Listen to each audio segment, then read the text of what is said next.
আমরা দুটো ব্যাপার, একটা হচ্ছে চেয়ারম্যানের অপসারণ চাচ্ছি, এই ব্যাপারে আমাদের কাছে কোনো সরকারের পক্ষ থেকে আশ্বাস নেই। আর আলোচনার কথা বলেছেন, আলোচনারও আশ্বাস আমরা পাইনি, এবং আমাদেরকে প্রপারলি আমাদেরকে যারা আন্দোলন করছি সবার পক্ষ থেকে এনবিআর সংস্কার ঐক্য পরিষদের কাউকে কোনো আলোচনায় কখনোই ডাকা হয়নি।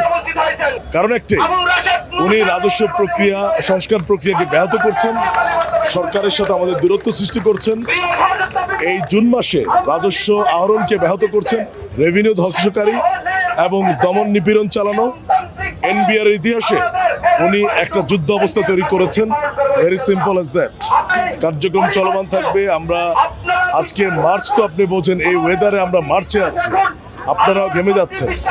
দাবি আদায় ছাড়া কি ঘরে ফিরে যাওয়ার কোনো স্কোপ আছে বলে আমরা মনে করি না।